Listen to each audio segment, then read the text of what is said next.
Is your 2025 Ram 1500 key fob not working? Let's address the most common issues. First, try replacing the battery. Most fobs use a CR2032 lithium coin battery. Pry open the fob carefully, swap the battery, and test. If that doesn't work, RF interference might be the problem. Move away from potential sources like cell phones or metal objects and try again. As of mid-2025, software glitches are another common cause. Stellantis releases over-the-air updates via Uconnect to fix these.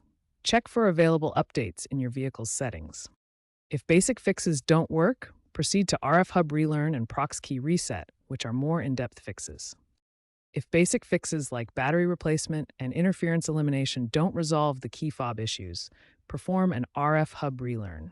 Start by accessing the Uconnect infotainment system. Navigate to Vehicle Settings, then Security, and enter Programming Mode. While in Programming Mode, hold down the fob button and cycle the ignition key from off to on several times. This process resyncs the fob's unique ID with the RF hub, typically taking 5 to 10 minutes.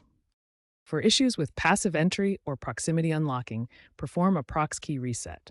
Cycle the ignition key from off to on position 5 to 10 times without actually starting the engine. Then, hold down both the lock and unlock buttons on the key fob simultaneously for 10 seconds. This recalibrates the RFID sensor, resolving false alarms or non-recognition issues.